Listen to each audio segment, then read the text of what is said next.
दोस्तों नमस्कार। हमारे चैनल में आपका स्वागत है। जैसा कि आपको पता है हम UGC net JRF Hindi subject से तैयारी कर रहे हैं, जिसमें हमने 7वीं यूनिट चला रखी है हिंदी कहानियाँ। और हिंदी कहानियों में अनेक हमने कहानियाँ पढ़ी है, जिसमें लास्ट हमारी जो कहानी थी कोसी का घटवार शेखर जोशी की थी। जो एक गुस्साई नाम का व्यक्ति होता है, जिसका जो फौजी होता है और लक्ष्मण उसकी प्रेमिका होती है, लेकिन वक्त के साथ दोनों अलग हो जाते हैं और फिर वो वापस मिलते हैं तो क्या है, वो एक चक्की लगाता है कोसी नदी के किनारे और उन दोनों का प्रेम सक्सेस नहीं होता है।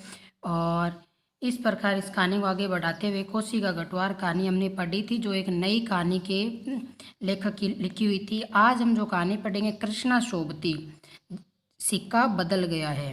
तो कृष्णा सोबती जानी मानी कवयित्री है और इन 2017 में इनको ज्ञानपीठ पुरस्कार से भी नवाजा गया था।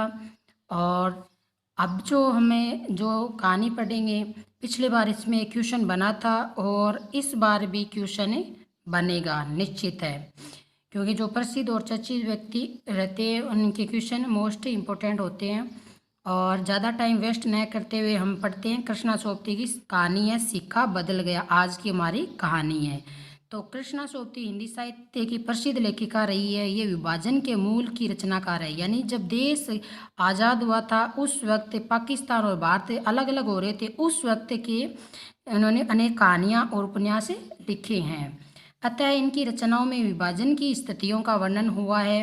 उन्होंने हिंदी कथा साहित्य को नए रचनात्मक आयाम दिए हैं। उनकी कहानियों का कथ्य और शिल्प दोनों ही रचनात्मक है। देश विभाजन से संबंधित कृष्णा सोबती कहानियों में सबसे चर्चित एवं प्रसिद्ध कहानी है सिक्का बदल गया है।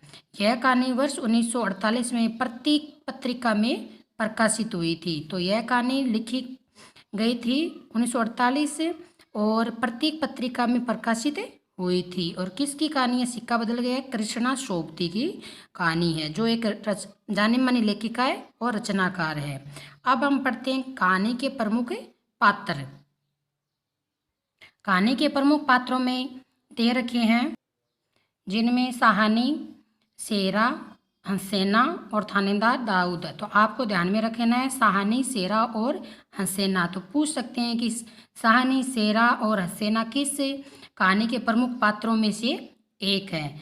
तो सहानी इस कहानी की मुख्य पात्र है, जिसके पति शाहजी का देहांत हो गया या हो चुका है। वह बड़ी हवेली की मालकिन है, जिससे विभाजन के बाद हवेली छोड़नी पड़ती है। देखो, एक हवेली की मालकिन को देश विभाजन के बाद अपनी ही हवेली से निकाला जाता है, उसको छोड़ना पड़ता है। कंडीशन इतनी बुरी हो जाती है कि उसको छोड़ के जाना ही पड़ता है।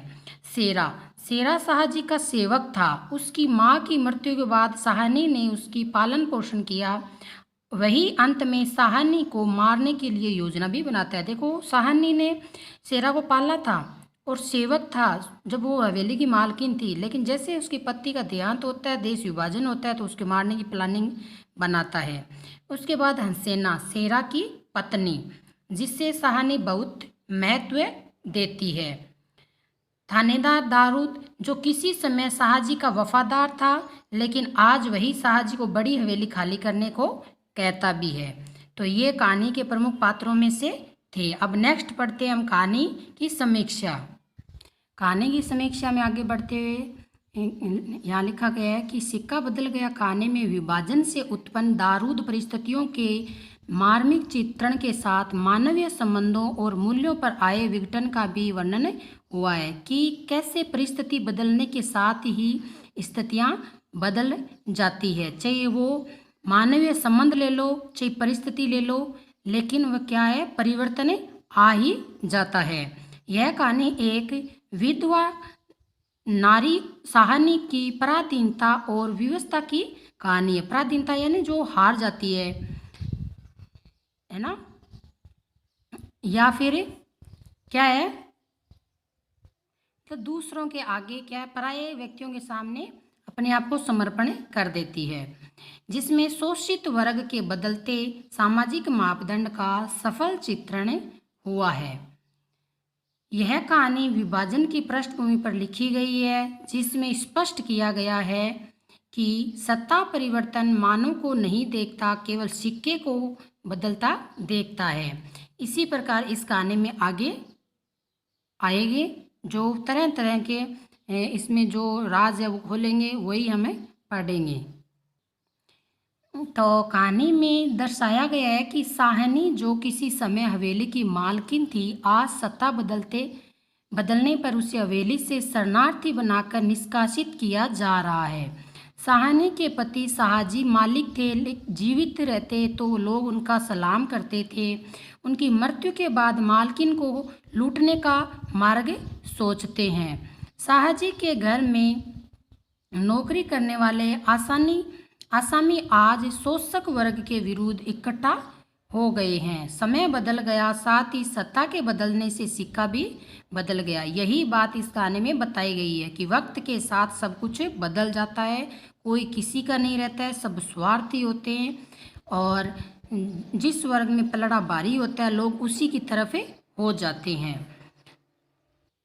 आगे देखो, साहनी सब कुछ जानते हुए भी अनजान बनी रहती है तथा शरणार्थी कैंप में जाने के लिए तैयार हो जाती है। वह अपने साथ कुछ भी सामान नहीं ले जाती तथा जाते समय वहां उपस्थित लोगों को आशीर्वाद देकर जाती है।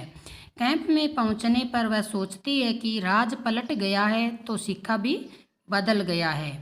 प्रस्तुत कहानी में स्पष्ट किया गया है कि शासन के बदलते ही सिक्का भी बदल जाता है। बंटवारे के कारण सब कुछ बदल गया। हिंदू मुस्लिम की एकता तथा प्रेम सब कुछ चला भी गया। समय के बदलने पर लोग भी कैसे बदल जाते हैं, इसका उदाहरण कहानी के पात्र शेरा और दारूद दिखाए गए हैं।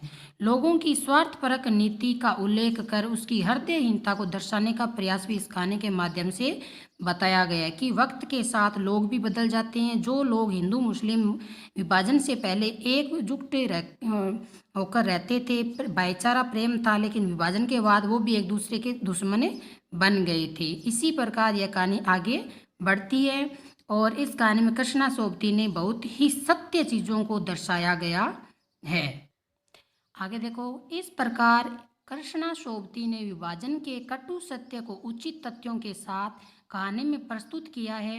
कहानी में मुख्य पात्र साहनी है। वह विधवा स्त्री है जिससे विभाजन की त्रासदी झेलनी पड़ती है। वह पीड़ित वर्ग के साथ साथ अकेली असहाय बूढ़ी स्त्री है जिसकी शोचनीय दशा का चित्रण इस कहानी में किया गया है। अतः इस कहानी में साहनी की पराधीनता का मनोवैज्ञानिक चित्रण हुआ है। साहनी के अतिरिक्त शेरा, जिसे साहनी ने पाल पोस कर बड़ा किया था, वही मुगल क्रांतिकारियों से मिलकर उसकी हत्या की योजना में शामिल होता है। थानेदार दारूद, शेरा की पत्नी हसीना आदि अन्य पात्र जो कहानी को आगे बढ़ाते हैं।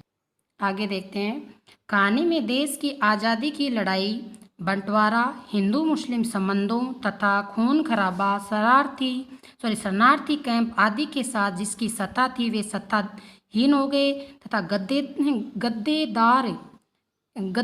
गद्देदार बिस्तर पर सोने वाले आज दीनहीन पीड़ित होकर जमीन पर सो रहे हैं आदि का वर्णन कर उस समय के वातावरण को जीवित करने का प्रयास किया गया है।